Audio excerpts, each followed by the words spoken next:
for generations to come. So let's keep that in mind when we're thinking about kind of how different climates are impacting different ecosystems and different systems that we rely on so much. So we're really excited to have Sarah here today. And thank you all of you for joining us tonight. Sarah Holden is Climate Resiliency Coordinator from Missoula. Yeah, and she's going to be talking about wetland climate resiliency.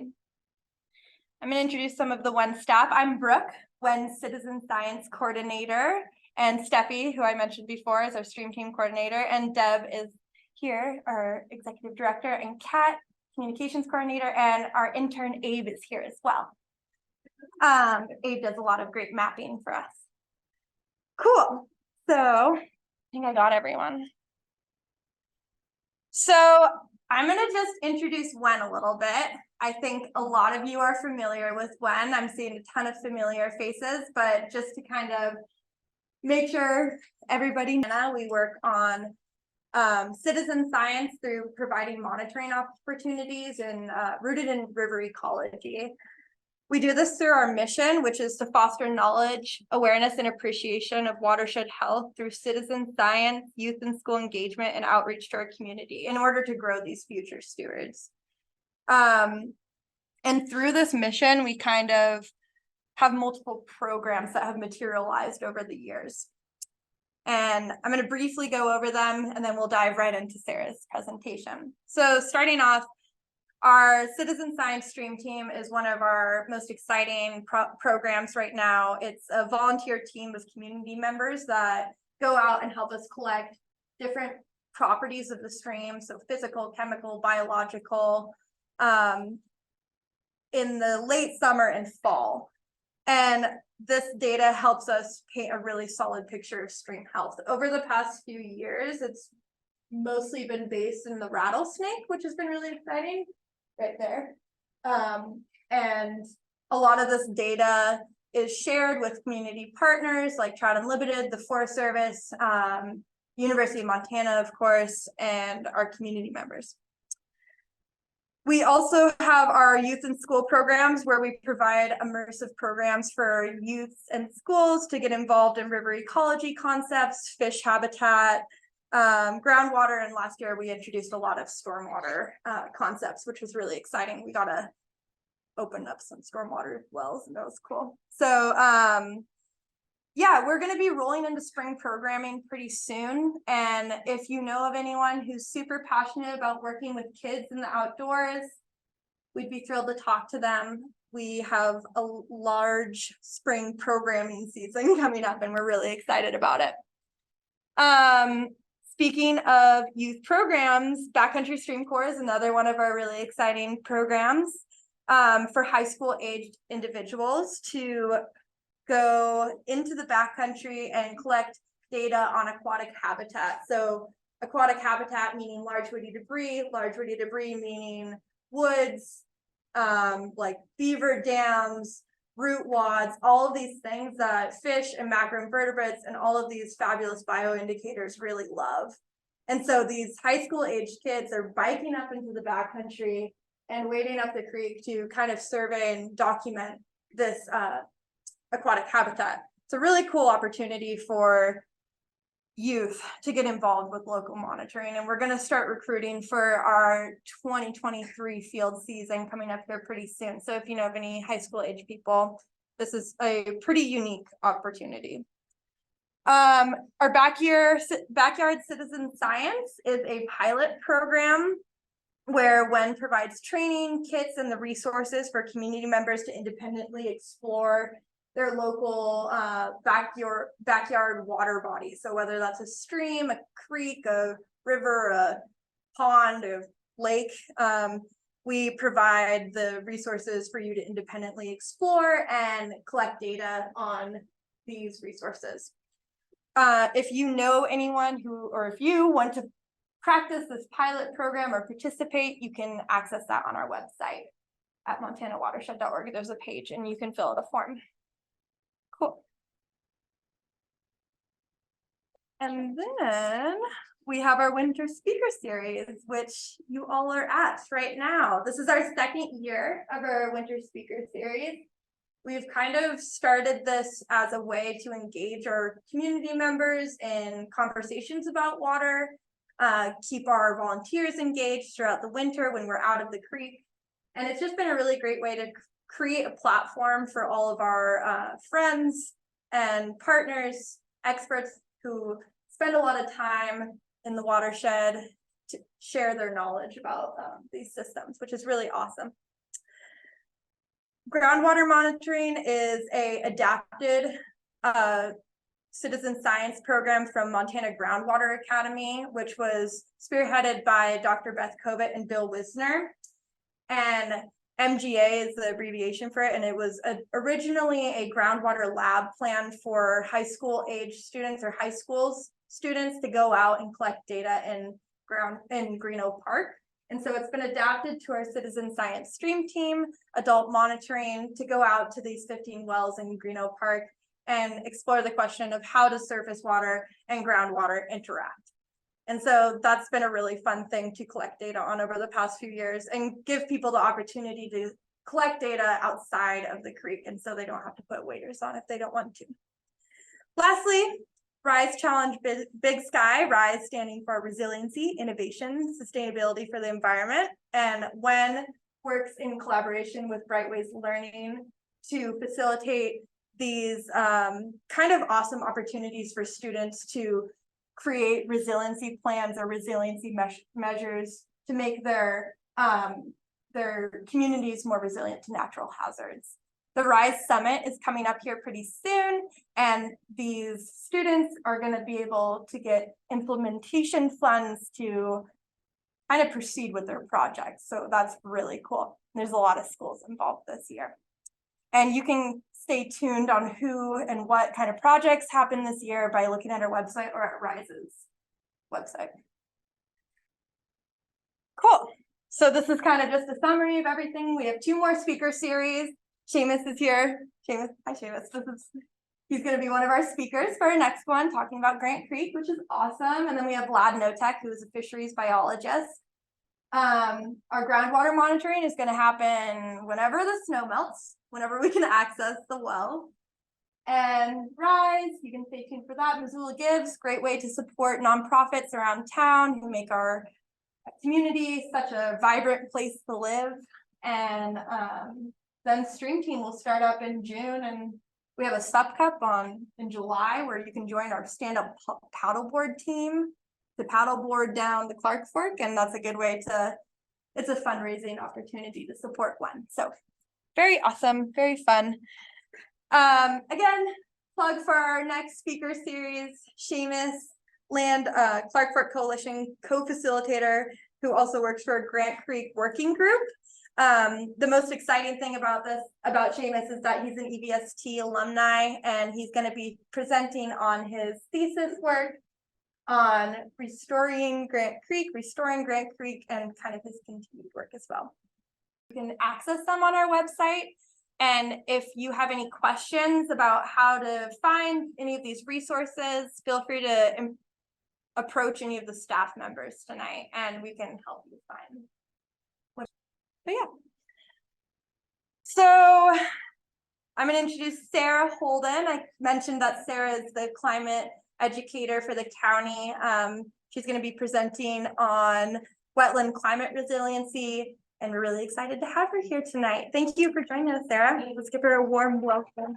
Okay, my name's Sarah Holden. I do the education kind of component through the Missoula County Extension Office. Have you guys ever heard of that?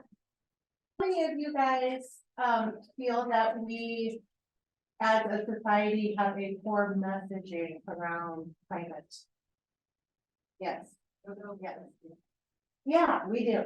And I'm really finding that as I stuck into this program about a year ago. To develop this program, we haven't had an education program at the county until March of last year. I'm a U of M alum 2000. And I had environmental studies and resource conservation degree from the School of Forestry. We never talked about climate change 20 years ago. It was like a very kind of taboo, just like starting to just get on. And so for the fact that we in government are really starting to push education around climate resiliency. So we're going to talk a little bit about wetlands and how important they are to our ever changing climate and how we can kind of sustain and create more resilient communities. So I also work for the county seasonally doing our Lolo mosquito program. Do you guys know that Lolo is part of Missoula County? It is. We are a large county. We go all the way to Condon, Sealy Lake, all the way almost to Alberton. And we have a mosquito district over there. And do you guys know what that is? Have you ever heard of that? Okay, where I grew up in the Midwest, we always had the mosquito trucks coming and going at night, fogging. So you're like, oh yeah, I'm from Tennessee. Yeah. oh yeah.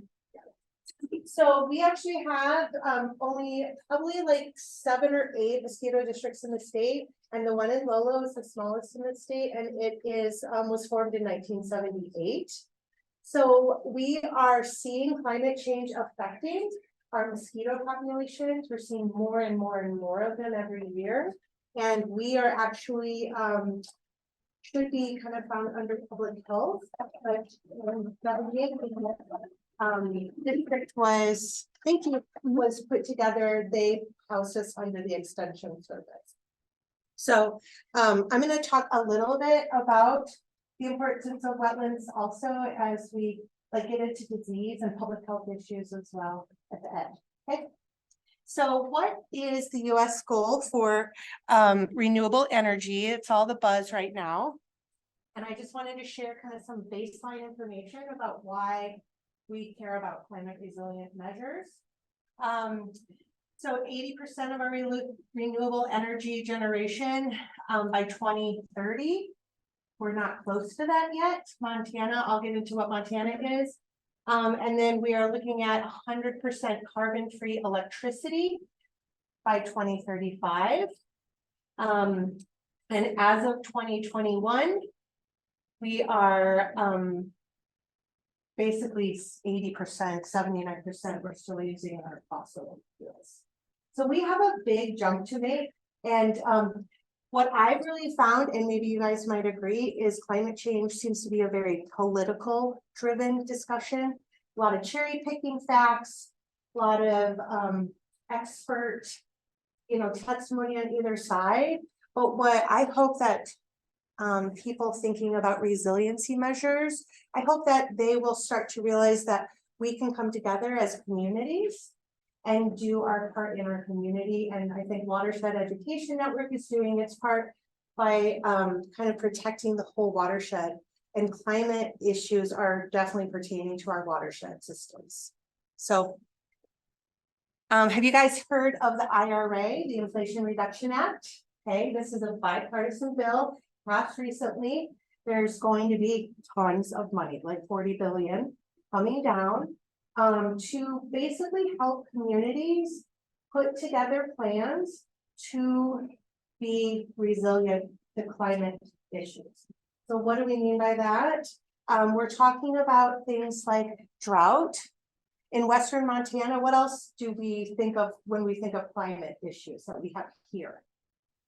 Fire, right? So wildfire smoke and the excessive wildfires that we have in our forestry systems. Anything else? I mentioned drought. Flooding. Yeah, like you think of did you guys hear about Red Lodge, Montana? Yeah, that's like, they said like 100 or 200 year flooding event or 1,000-year flooding event or something. And then also heat and our snowpack. So I moved here in 97, and in my short time here in Montana, I have seen how our winters have changed. And I feel like this winter was one of the ones that really stuck out to me, where we actually have snow sticking around in the valley. For many years, you guys may feel this way too, being here for more than a couple of years. It's just crazy how we would get snow in the mountains, but not so much in the valleys. So our aquifers are not being recharged, and we are coming out is kind of behind every year. So this Inflation Reduction Act is going to push out lots of money to states, and then states pushing it down to the community levels to help farmers, ranchers, climate action groups, homeowners through tax breaks, loans, incentive projects to really help us become more, let's say, heat resistant. So are you guys from Montana? How many are from Montana? Okay, we got a couple. The rest of us are all transplants. So where I'm from in Chicago, we always had like neighborhood pools. We always had basements. We always had air conditioning. When you come to Montana, we don't have a lot of neighborhood pools. We don't have basements much. We don't see a lot of air conditioning. And as we get up into these excessive heat, degree days where it's, months going, where our spring cooling temperatures have kind of shortened. You guys seeing this, right? So how can those communities, we call them Justice 40, you guys might be hearing that kind of equity discussions around climate. How can we help these communities or disadvantaged communities, if you will? How can we help them to stay cool? How can we help them to protect them from air pollution issues of wildfire smoke and whatnot? I attended a talk by the public health last week, and Dr. Tony Ward, and he was talking about how most people go indoors to get away from the wildfire smoke, but actually it's worse inside on many occasions because it's like you might have a fan going in your window to bring it in, and the particulate matter is so small, 2.5, all of this technical jargon that I don't understand, but I was like very fascinated to understand that. And so if you think about people that don't have air conditioning, they've got kids or whatnot, or maybe they have issues with their health, they're going to be impacted by these climate issues. And so building this resilient community is our opportunity to be able to address. Can we do shade opportunities, more tree planting? Can we affect our planning and our permitting processes to create more absorbent landscaping around our housing, building differently? Okay. It would be awesome if we could have like wetlands in all of our different communities that we're building. I live out on Mullen, and they're just like throwing up duplexes, and there's just no good naturalized zones out there. So it's pretty sad. So what is Montana's main source of energy? Coal, yes. Yep. And then our second one is hydroelectric. So those two are what we're really, where we get the most of our power from. And in Montana, we have less than 50% of our energy comes from renewable resources, and less than 10% comes from wind. Solar is barely on the map, and wind is usually, you see that more on like the eastern parts of the state. But we're seeing a trend in extension. We work a lot with farming and ranching communities, and we're seeing a trend where farmers, they're paying higher diesel prices, they're paying higher input prices for fertilizers, chemicals, things like that, even seed. They have to buy their seeds now instead of saving them. So we have all of these changes to the bottom line of our farming and ranching communities. They're interested in some of these renewable resource opportunities that they can put in their land, and they can still farm around it, like wind and solar. So there's a lot of political divide there, but it's slowly getting into Montana. And I think that we are becoming more open to some of these opportunities. And especially we're kind of in this bubble here in Missoula, where we're a lot more open than other places, but we just have to keep talking about it.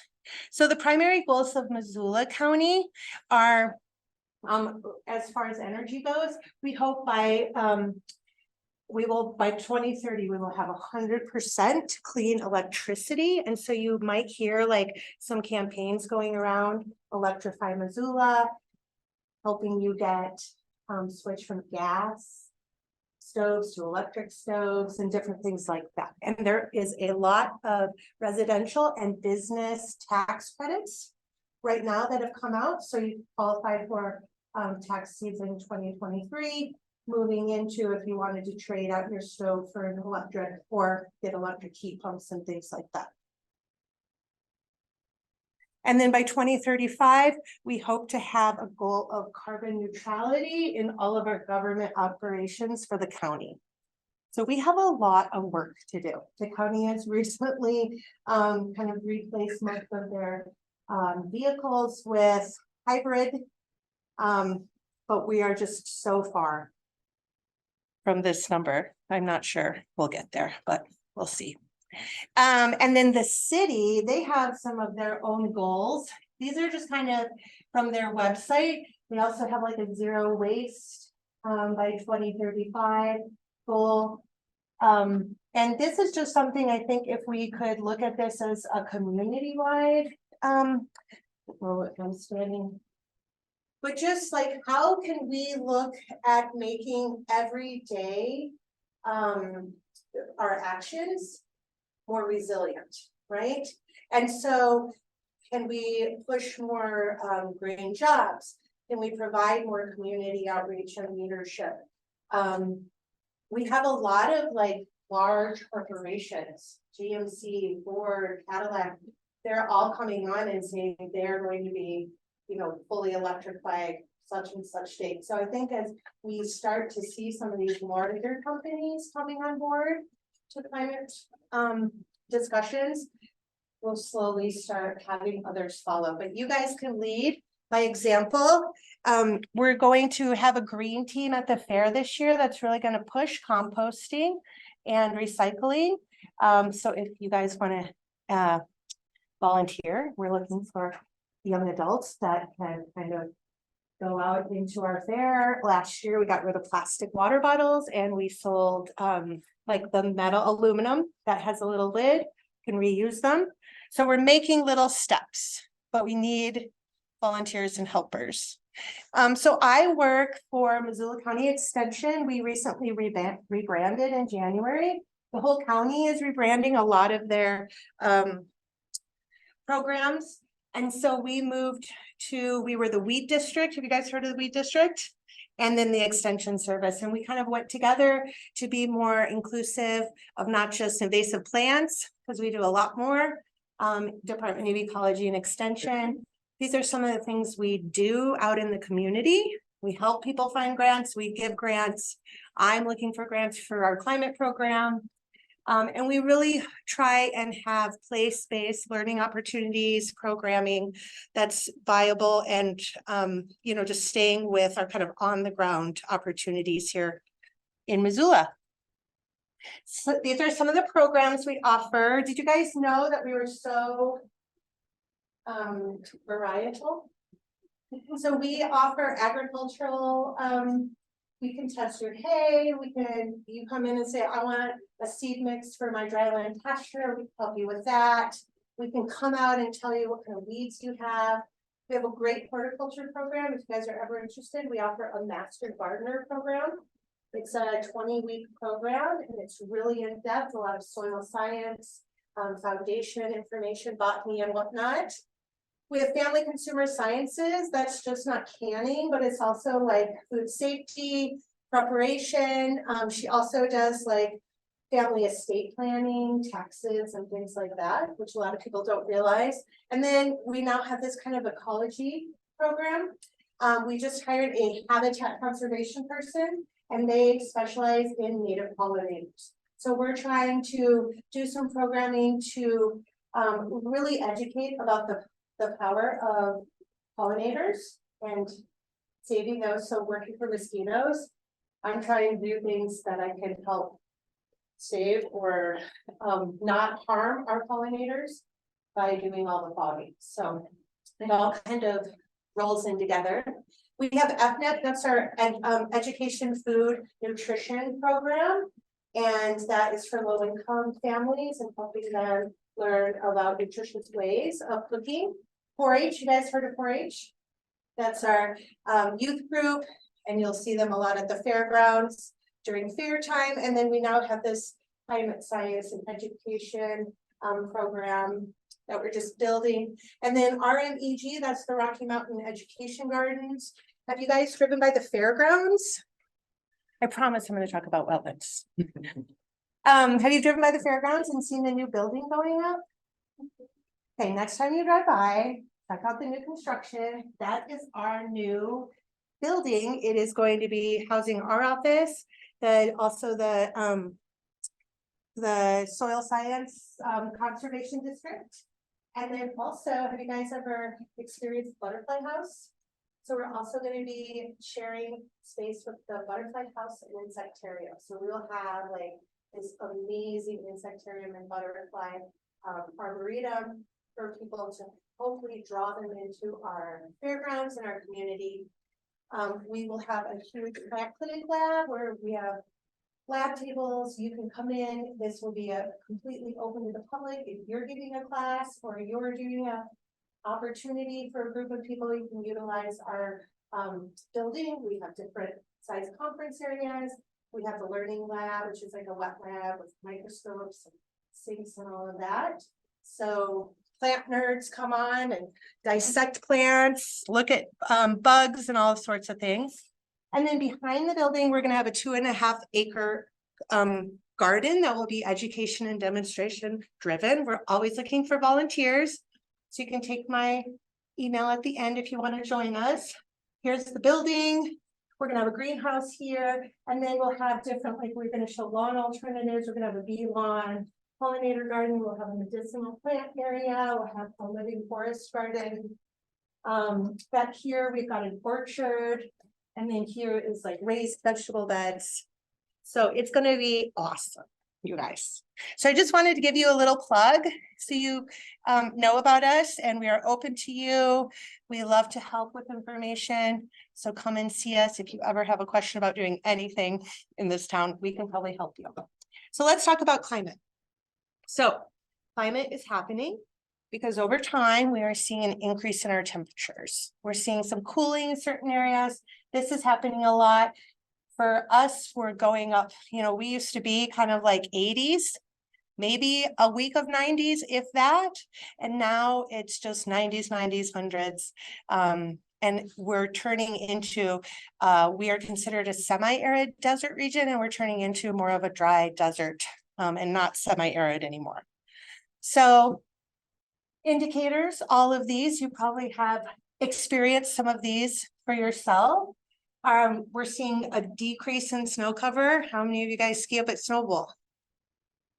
Okay, so it's like good days and bad days up there. It just depends on the year. We know, living so close to glacier, that we're seeing our glaciers decrease in size and having some melting there. We're even seeing humidity go up in Montana. Even though we don't really have much humidity, we're seeing those numbers rise. All of the temperatures near the ocean, sea surface, over ocean, over land, all of those are going up. And then it's also causing the drouthy conditions, right? And then we're also seeing our tree lines going up higher and higher. So spring is coming a little earlier. Summer seems to be starting earlier and lasting longer. It could be the only benefit is like our growing season might expand a little bit. But what do we mean when we talk about resilience? So we're talking about mitigation and adaptation techniques that we put together, and then we kind of come up with these resilient opportunities. So in Missoula, we're trying to educate and affect policy change, permitting. We're hoping to create absorbent landscaping. We're hoping to create pollinator pathways where we have connected tree canopy systems where pollinators can kind of move throughout the county in this kind of like, almost like if you think of a grizzly bear having that habitat all connected so they can really range and roam. We're trying to do that for pollinators. And then we're looking at doing some urban heat mapping to identify where our hot areas are and then providing more shade opportunities there. And then with wetlands, we're looking at identifying wetland systems in the county and how we can enhance those or even do some mitigation. So the Department of Environmental Quality and the Department of Transportation, they have an aquatic mitigation program. So when they are building roads, expanding roads, they are required to create a wetland or enhance a wetland in another area. Okay, oops.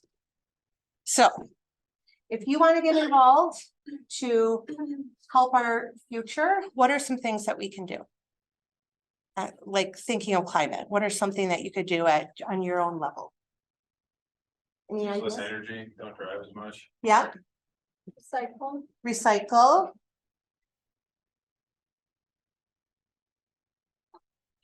I know you guys have like, all of this has been through your head before. It's just now. So I just wrote down some ideas. Carbon sequestration gets kind of a bad rap. A lot of people think it's like this, you know, scam and whatnot, and it just kind of depends on what you're doing with it. But as we move forward, there's a lot I see in the farming and ranching industry where we can put some kind of monetary value on the carbon sequestration that they're doing. Our building opportunities, instead of building all wood all the time, how can we change our permitting to build with other renewable resources and energies? We are really trying to get the message out with our climate smart agriculture communities on regenerative farming. So less tilling or no tilling, using cover crops, really getting our farmers to focus on soil, because over all these years, it's really degraded down. And then reducing, reusing, and refusing. So we're such a consumer-based society. How can you, in your family, my family and I, we tried to do no plastic for 3 months. It was so hard. It was like, we were like sweating and so anxious ridden. By the time we left the store, we get home, we were like, okay, we did so good this time. And then we'd notice like the glass jar that we thought we could reuse of the like mayonnaise had like a plastic label coating over the whole thing, and then the plastic, right? So it's like not perfect, but if you think about what can you refuse, what can you know, do less of, you know, and I just love this idea of walking more and utilizing bike transportation, scooters, things like that. Okay. So what is a healthy wetland and how do they work? You guys seen pictures like this before? You guys have all been into a wetland or around a wetland? Yeah, they're usually like, traditionally people think of wetlands as like this kind of stagnant, stinky place with like frogs, snakes.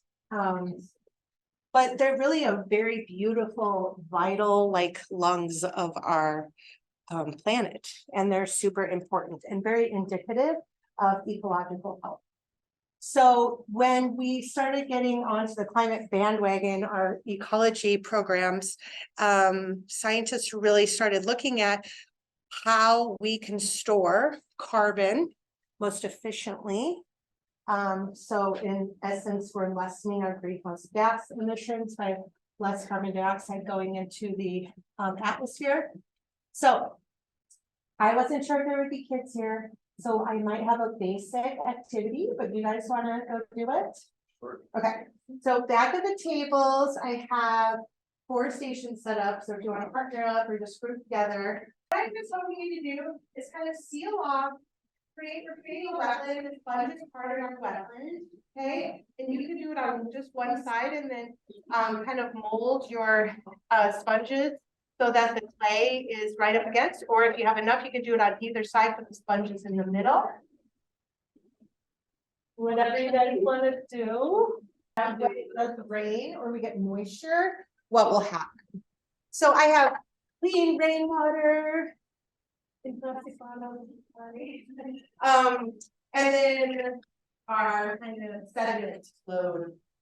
So why don't you guys pour, you know, you don't have to pour the whole thing, but maybe just like 1/4 of this onto the terracotta clay and then see what happens.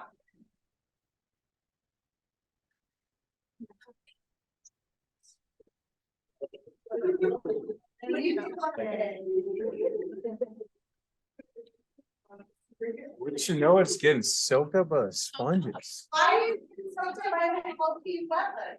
They're doing their It's job happening. properly. It's do you have the runoff from the, I'm assuming this is probably like the topsoil and like Yeah. surface. Yeah, And then from runoff is going into the sponges, which I'm assuming are representing the wetland. yes, sir. And they're clean sponges, so they're filtering the dirty surface runoff Yeah, through their ecosystem, and then there's very little residual water at the end. right, right.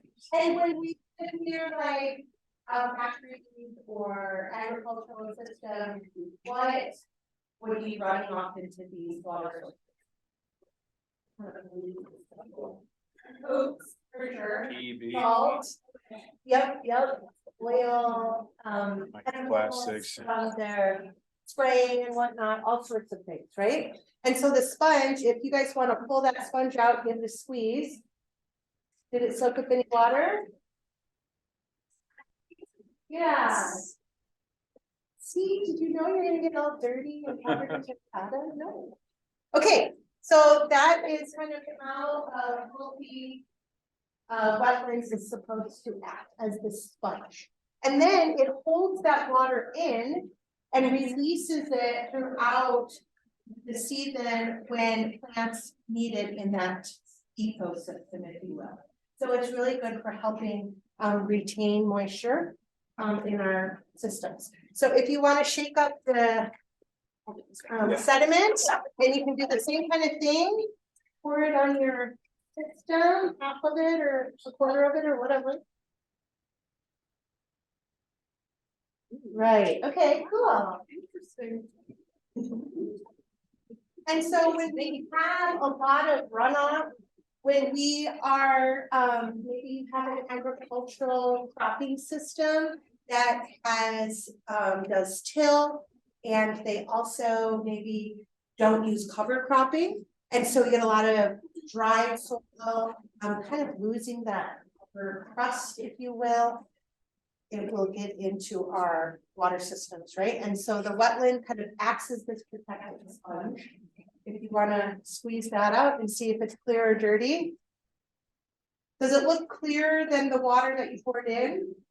So that's supposed to, in the perfect world of this experiment, is supposed to show that the wetland acts as like this sponge to soak up all of that sediment. And then that is basically, we have different types of soil in wetland systems.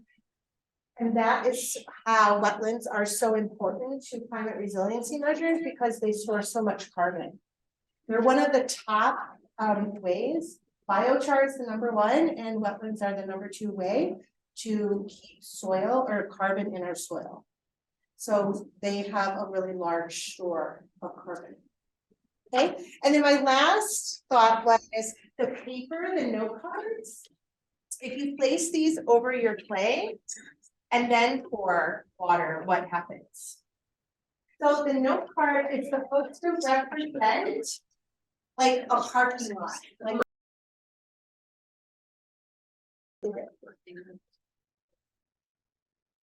okay, so we are back, all cleaned up. Thanks for doing that little activity. So wetlands are important because of these reasonings. Recreation, really important. We do, like in Missoula, I feel like a lot of our soul is just driven by outdoor recreation and opportunities. We should be in the mountains in 5 minutes. We can be to a wetland in 10 minutes. So bird watching, picnicking, just that kind of mental health component with getting out and fresh air, habitat. So what we're finding, when I was doing a bunch of monitoring last summer in Lola, we have a lot of like wetland kind of boggy areas. And hence we have lots of mosquitoes. We average about 2,000 mosquitoes a night in our traps. When we trap, so that's usually it's usually like 12 hours we leave the traps up. And so lots of mosquitoes out there. But what we found is like last year we had a super abundance of mosquito predators like lacewings and different vertebrate invertebrate, if you will, sorry, that feed on mosquitoes. And then we also noticed that there was like a lot of bats in the area that we were working in. So we've done things to like habitat enhancement. So we're really hoping to move forward in the Lolo area and really do some demonstration work and enhance those wetlands. And so we're gonna be like fencing out the cows that are down there. There's a rancher that's leasing part of that area where he kind of, it's like wetland and then hay. So it's like irrigated, but it's more like just surface irrigated water. So he's gonna work with us and we're gonna try and actually do some demonstration opportunities there with improving wetland habitat. Flood protection, have you guys ever heard of mangroves? Right, they provide this amazing protection to islands, especially if you think of like New Orleans and down in Louisiana, the mangrove decimation down there, we can really tell when we have these hurricanes and crazy storms that come. Clean water, so that was our little example opportunity that we did. Some communities get drinking water from these type of wetlands and whatnot. Degradation, so we're seeing a lot of degradation with wetlands, and that just seems to be, that's usually they're like in the lowest points of a watershed, and that's where we like to build railroads or roads or commerce areas, malls, parking lots.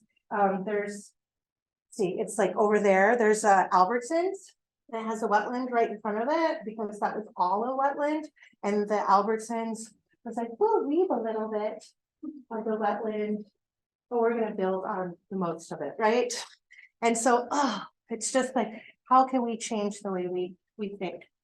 Coastal wetlands sequester carbon up to 55 times faster than tropical rainforests. So we always hear about the Amazon, but what about our wetland systems? So just some facts here. I think it's interesting that when we drain wetlands, we release millions of tons of carbon dioxide into the air. So it's like we're like having this like crazy greenhouse gas emission extravaganza going on with just by decimating these important parts of our ecosystems. So wetlands are freshwater stores. They help purify the system through the plants and the microorganisms. We find a lot of micro and macro invertebrates here in these wetland systems. Tons of different birds and animals utilize these, but we've got to be really careful because we have a lot of systems you'll see like up in Sealy Lake, where we have a lot of wetlands that are choked out by invasive species. Yellow flag iris, it's a yellow iris, and it has kind of these really sharp leaves, if you will.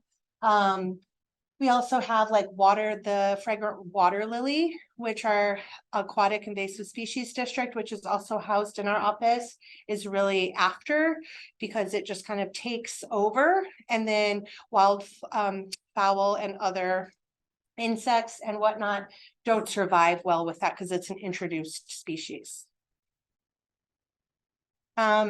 Wetlands are biodiversity hotspots. Biodiversity is like kind of a hot trending word, but it's basically something that is super important, whether you have a garden in your backyard, having some biodiversity there in the plants that you're growing to help bring in those different pollinators and different insects into your yard is really important. And then we move it to a landscape scale. Biodiversity is uber important because we're making all of these different niches within our ecological system, creating a healthy habitat. So we have some plants that are reaching deep into the ground for nutrients and reserves. Some are on the surface, and they make these little niches for different plants and different animals. So wetlands are super important. And when we have other countries outside of the US, third world countries, oftentimes they're fishing in these areas and their livelihood is dependent on some of these water systems. So this website here MTNHP, the Montana Natural History Center program, I believe. I don't think I can click on it, no. That website you can actually pull up. This is just an example, but you can pull up all the wetlands in Montana. So they've mapped them all. So if you were interested in going to a specific area, maybe you were doing some wetland research or whatnot, you can find this through this tool that the Montana State Library and their mapping program does. Did you say you guys have a mapping guru here? Yes. Are you familiar with this? No, I haven't looked at this. So. Yeah, so it's like, you know, the Montana Field Guide. So it's kind of tied to that website. So where you can look up like different plant systems, you can also look up the different wetlands systems. And just they have all sorts of different listings here. So ponds and all these different types of classifications. So it can get really nerdy for sure. And wetlands are carbon sinks. So they store 35% of our like land carbon. And that doesn't sound like a lot, but they really only cover 9% of our surface for the whole world. So they are a very big contributor to helping keep our earth going in a sense. So that's a total of 13.5 billion metric tons of carbon that 35% wetlands are storing, which is pretty big. So if you get into working with natural resources, I can't stress enough how important it is to support and enhance, mitigate, empower these systems because they are really important to help us with greenhouse gases and carbon sequestration. So this is just kind of like, you guys have heard of peat moss. So peat is like an integral part of carbon storage in a wetland system. And this is just, I thought, a good example of like what a Montana system looks like. So we've got the water table, and in this water table is where we see most of the organic matter. And then something that we're really pushing through our Department of Ecology is soil microorganisms. So we feel like we haven't been talking about the good bacteria and the protozoa and all of the great little guys and networks, mycelium networks that are working in the soil to help preserve and create the carbon, because they're the ones that are breaking down the plant matter, which is through this anaerobic process, starting to decompose, which it also does create some methane. So you have a little bit of release and a little bit of sequestration as well. But it would be really cool if we could get to where we're using enough renewable energy systems to where we can start really protecting our natural areas. And then we have a lot of this carbon storage happening naturally, kind of effortlessly. And if we can get all of our polluters and large corporations to start getting on with us and seeing the value in protecting these resources, we might have a chance. And we'll see. So at our office, these are some of the things that we're focusing on. Lubrecht Experimental Station, the forest through the U. You guys familiar with Lubrecht? They're doing a biochar demonstration out there right now, which we're hoping to do, have that person come and do a presentation for us maybe next month or in April. We are looking at new commodity sectors for farming and ranching communities instead of just growing what they've been growing. What are some new commerce ideas that they could grow or sell? And we've got a lot of these small urban farms that are growing, like we had this kind of flush of cut flower farming in Missoula, which is now really big. They just created an association. So just getting a lot of these people who are working in the land to think differently, and even working with like BLM, Forest Service, Fish, Wildlife, and Parks. They all have climate strategies and goals and creating a strategic plan And so it's just, you know, getting that kind of change is so hard. And especially in government, the wheels move very slowly. And it's so refreshing because I've worked in government for 20 plus years and I'm seeing more and more young people coming in. And it's just nice to see new ideas and new thoughts. Water conservation is really big. The Blackfoot Challenge, they are out of Greeno, Potomac, Blackfoot kind of area. And they have been doing a water conservation study with doing just a little less irrigating. And they found big changes by leaving more water in those river and wetland systems. And still getting just as much yield on their hay. So it's pretty cool because it's just like, you know, you get in that routine of doing something. You've always watered from this time to this time. So getting those ranchers to come together as a community for this goal, water conservation, they're doing a little less work. They're putting out less water, but they're still getting just as good returns on their hay. Biochar and then regenerative agriculture. We have a gentleman in Frenchtown and he is using no chemicals. He's growing grass hay like this tall. And he has created he's like made this compost tea machine.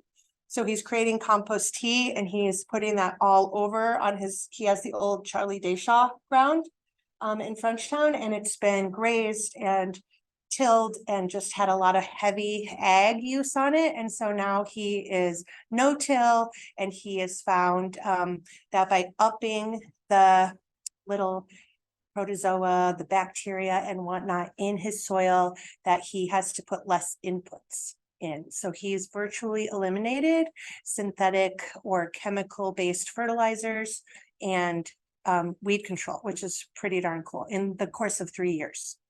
So there's lots of opportunities. And then these are just some best practices. So allowing the natural vegetation to occur around those water areas, riparian zones.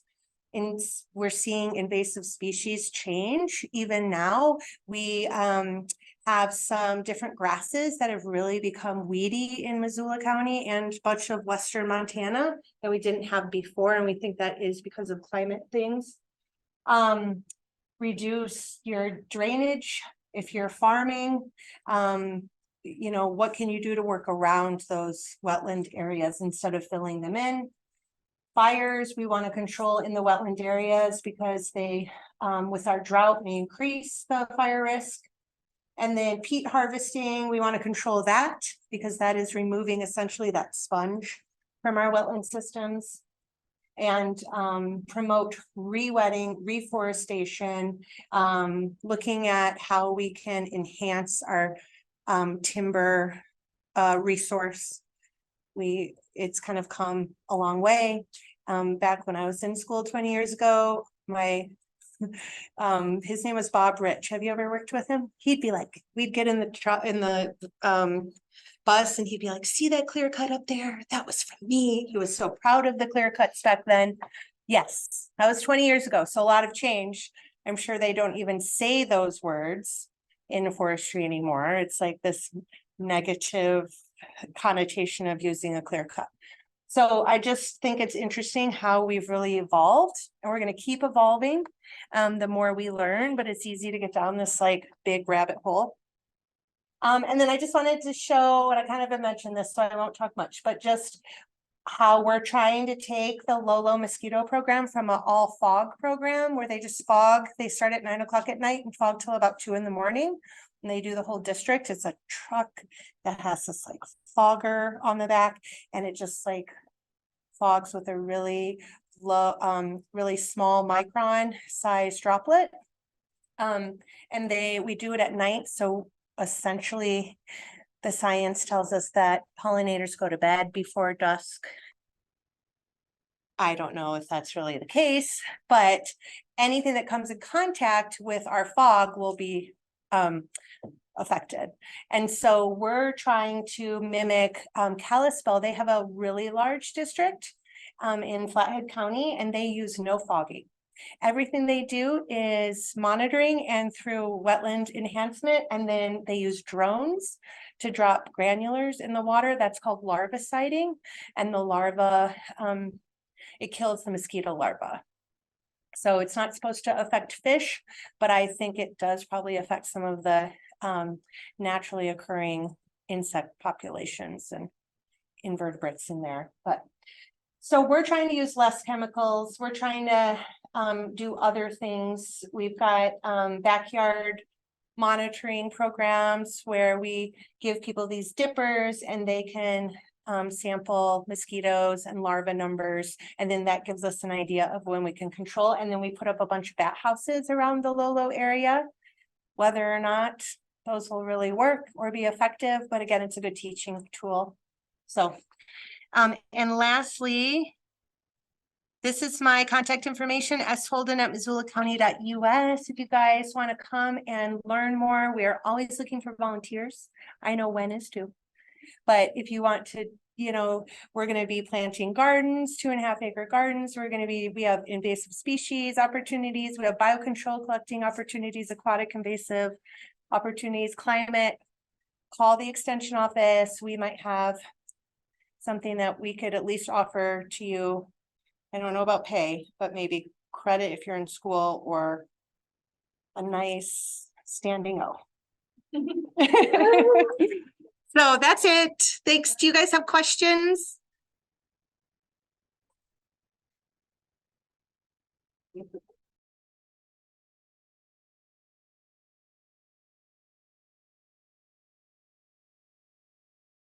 Yeah. Question. Has there been any advances in technology to like bioengineer artificial wetlands? Oh, yeah. There's Tell me a little bit about that. So I am just, the thing about it's such a rabbit hole, if you will, but there's definitely companies that are looking at the viability of non-natural type of enhancements to wetlands to just help with ease of remediation, different products that we're using that are like made specifically for wetland remediation, things like that. I specifically, like for Montana, I couldn't tell you, but that is happening. I think if you just were to Google or go to Google Scholar is where I saw a lot of like peer-reviewed papers on that.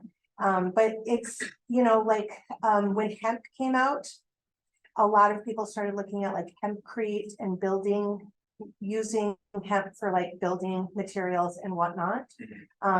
It acts a lot like bamboo. So it takes very little time to grow and whatnot. And I know that there's also like the Nature Conservancy is doing some research and studying across the US. And I've seen a lot like Wisconsin, Illinois area where they're looking at in mitigation and enhancement in wetlands using some of those tactics, working with companies to help kind of customize approaches to that specific drainage or wetland system. Interesting. Thank you. Yeah. Yeah, can you speak to kind of what you imagine to see with like controlling mosquito populations with like an increase or a decrease? What do you think will happen with the wetland? I think it would be a decrease because if we can enhance our predators in a wetland system, then they're eating the larva. So we would effectively be taking out the adult population and to where we would never, when you think of mosquitoes, people don't care about the larva. Like it's not bothering them. It's the buzzing around and the biting that makes them such a pest. And the reason we have to control in Lolo is because of West Nile virus.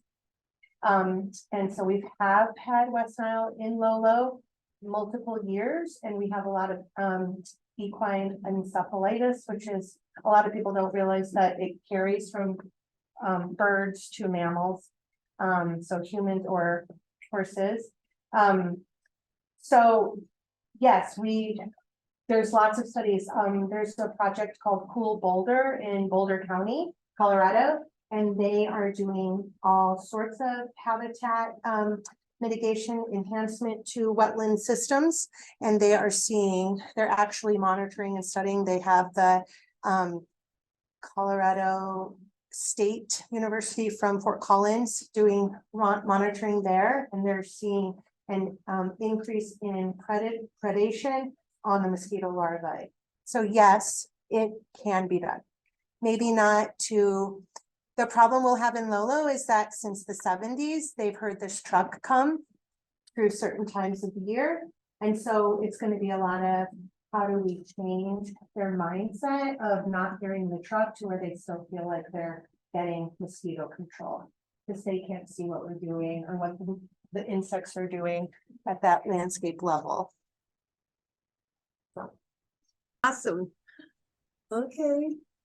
Well, thank you guys. I appreciate you taking your time and sharing it with us tonight. Thank you. Yeah.